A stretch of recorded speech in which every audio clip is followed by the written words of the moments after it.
আসসালামু আলাইকুম আমার সকল প্রিয় আপু এবং ভাইয়ারা, আপনারা সবাই কেমন আছেন?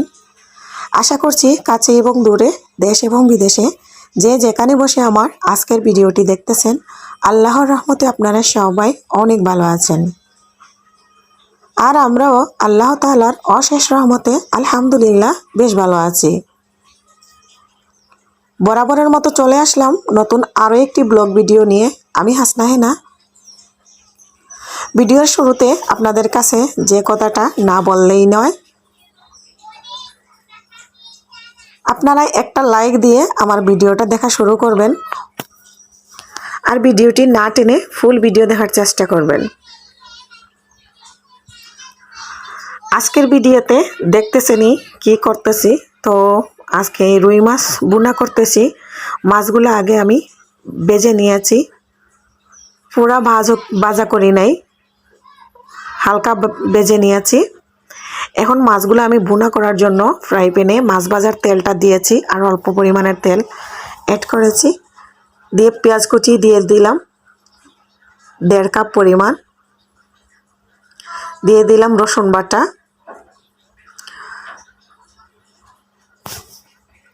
আদা রসুন বাটা একসঙ্গে ছিল, সেটা আমি একসঙ্গে দিয়ে দিয়েছি।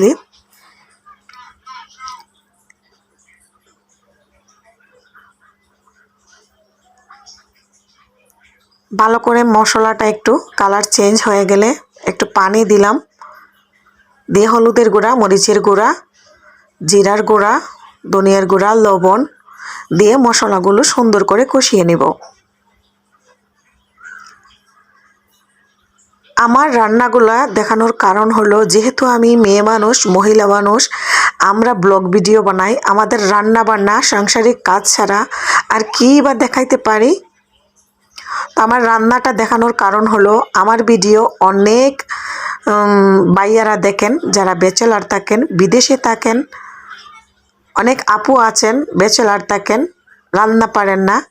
আমার এই রান্নার রেসিপিগুলা আপনারা দেখে নিতে পারলে আপনাদের অনেক হেল্প হবে, আপনারা ট্রাই করতে পারবেন।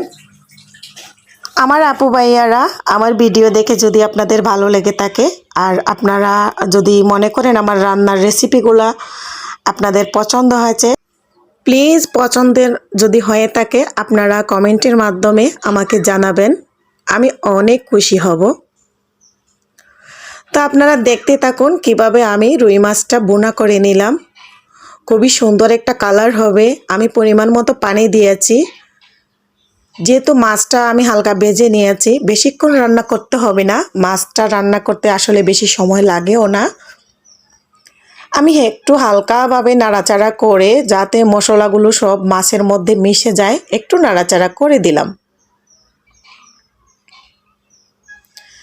দিয়ে দিলাম একটা টমেটো কেটে।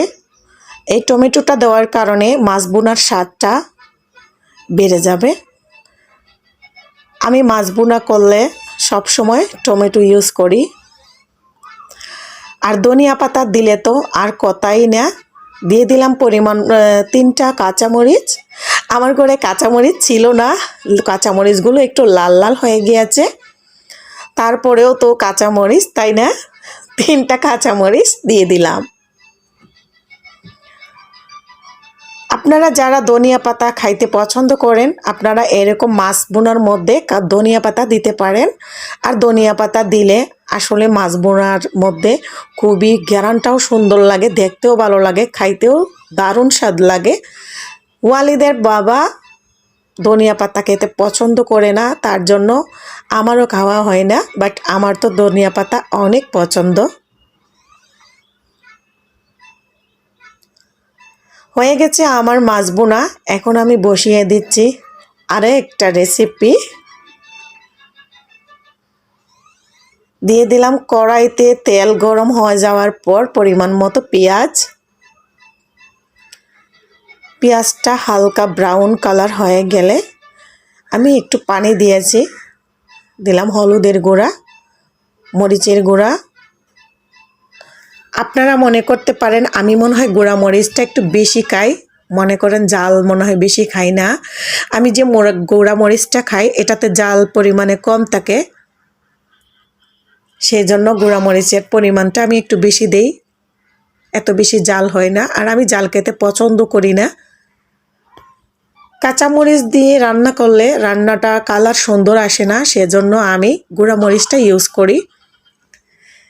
কেটে রেখেছিলাম আলু কুচি করে, আর আলুগুলো আমি ছেলাতে পারিনি যেহেতু ছোটো আলু, আমার সময়ও কম ছিল। আমার শাশুড়ি মা বাসায় আছেন, মা বাড়ি থেকে কিছু ছোটো মাছ নিয়ে আসছিলেন, তো মাছগুলো আজকে আমি রান্না করে নিচ্ছি। এর মধ্যে ওয়ালিদের বাবা কিছু কাঁচা বাজার নিয়ে আসছে। কাঁচা বাজার বলতে একটা মিষ্টি কুমড়ো কাঁচা, তারপরে সিম, বড়ই, বেগুন, আর নিয়ে আসছে হলুদের গুঁড়া শেষ, লবণ, আর এখানে 2টা সেমাইয়ের প্যাকেট। এই আর কি আজকের বাজার। আপনারা মনে করতে পারেন এইসব আবার দেখানোর কি দরকার, আমরা ব্লগ ভিডিও বানাই, বলেন কি আর দেখাতে পারি, যেহেতু আমরা তো বাইরে যেতে পারি না ব্লগিং করার জন্য। এর মধ্যে আমার আলুগুলা কষানো হয়ে যাচ্ছে, আমি নাড়াচাড়া করে দিলাম, একটু ঢাকনা দিয়ে ডেকে রেখেছিলাম, দেখলাম হয়ে গেছে। এখন আমি ধুয়ে রাখা মাছগুলা দিয়ে দিচ্ছি।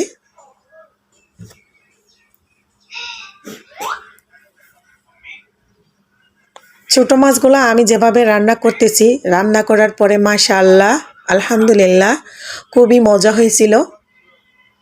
আপনারাও এইরকম করে ট্রাই করে দেখতে পারেন যারা ছোটো মাছ রান্না করতে পারেন না। দিয়ে দিলাম একটা টমেটো কুচি। কাঁচামরিচ ছিল না গড়ে, তাই আমি কাঁচামরিচটা আর দিতে পারিনি। এই রান্নাতে কাঁচামরিচ দিলে আরেকটু ভালো হয়। একটু নাড়াচাড়া করে দিচ্ছি, কারণ ছোটো মাছ রান্না করতে তেমন একটা সময় লাগে না। মাছটা আমি এখানে কষিয়ে নিচ্ছি এগুলার সাথেই।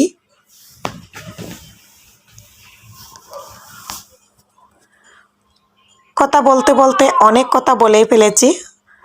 অফ ক্যামেরায় আমি একটু পানি দিয়েছিলাম 1 কাপ পরিমাণ। পানিটা একটু মাখা মাখা হয়ে গেলে ঝোলটা আমি নামিয়ে ফেলবো। এই যেহেতু এটা আলু দিয়েছি, কিছুক্ষণ পরে আলুয়ের ঝোলটা শুকিয়ে নিবে। দেখেন কত সুন্দর হয়েছে আমার রান্নাটা, খেতেও দারুণ মজা হয়েছিল। আজকের রান্না এই পর্যন্তই। যে ছোটো মাছ ভুনা রান্না করলাম, রুই মাছ ভুনা করলাম, আগের তরকারি আছে মুরগির মাংসের, এই যে, আর ইলিশ মাছ ভাজি করতেছি। মা কচু শাক রান্না করবেন, বাড়ি থেকে কচু শাক নিয়ে এসেছিলেন, তো আমি আর কচু শাকের রেসিপিটা দেখাইতে পারলাম না। আমি এখন মাছ ভাজা শেষ, ভাতও বসাই দিয়েছি, গোসলে চলে যাব।